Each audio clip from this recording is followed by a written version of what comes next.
AP కూటమి ప్రభుత్వం పేద ప్రజల జీవితాల్లో మరోసారి వెలుగు నింపే ప్రయత్నంలో భాగంగా దీపం 2 పథకంలో కీలకమైన మార్పు చేసింది. ఇప్పటివరకు ఉచిత గ్యాస్ సిలిండర్ కోసం లబ్ధిదారులు ముందుగా డబ్బులు చెల్లించి ఆ తర్వాతే రాయితీ రూపంలో డబ్బులు తిరిగి పొందాల్సిన పరిస్థితి ఉండేది. కానీ ఇకపై ఆ విధానం పూర్తిగా మారనుంది. ఇకపై సిలిండర్ బుక్ చేసిన వెంటనే తగిన రాయితీ మొత్తాన్ని ప్రభుత్వ లబ్ధిదారుల డిజిటల్ వాలెట్ ద్వారా లేదా బ్యాంక్ ఖాతాలో ముందుగానే జమ చేస్తుంది. అదే డబ్బుతో వారు గ్యాస్ ఏజెన్సీకి చెల్లించవచ్చు. అంటే ఇకపై ₹1 కూడా ముందుగా చెల్లించాల్సిన అవసరం లేదు.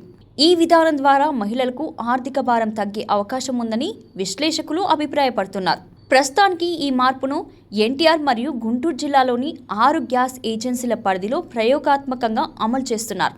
ఇది విజయవంతమైతే రాష్ట్ర వ్యాప్తంగా అమలుపై ప్రభుత్వానికి ప్రణాళికలు సిద్ధంగా ఉన్నాయి. ఇక కేంద్ర ప్రభుత్వ పరిధిలో ఉన్న ఏజెన్సీల సహకారంతోనే సాధ్యమైందని ఈ పైలట్ ప్రాజెక్టును పౌర సరఫరాల శాఖ మంత్రి నాదెండ్ల మనోహర్ గారు ప్రకటించారు.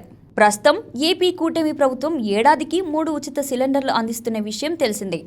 కానీ రాయితీ ఆలస్యం వల్ల వినియోగదారుల్లో అసంతృప్తి నెలకొంది. దీన్ని దృష్టిలో ఉంచుకొని చక్కని సేవల దిశగా కొత్త విధానం తీసుకొచ్చిన ప్రభుత్వం మరి ఈ కొత్త ఆవిష్కరణ ప్రజలకు ఎంత ఉపయోగపడుతుందో, రాష్ట్ర వ్యాప్తంగా ఏ విధంగా విస్తరిస్తుందో చూడాలి. మరిన్ని తాజా వార్తల కోసం చూస్తూనే ఉండండి.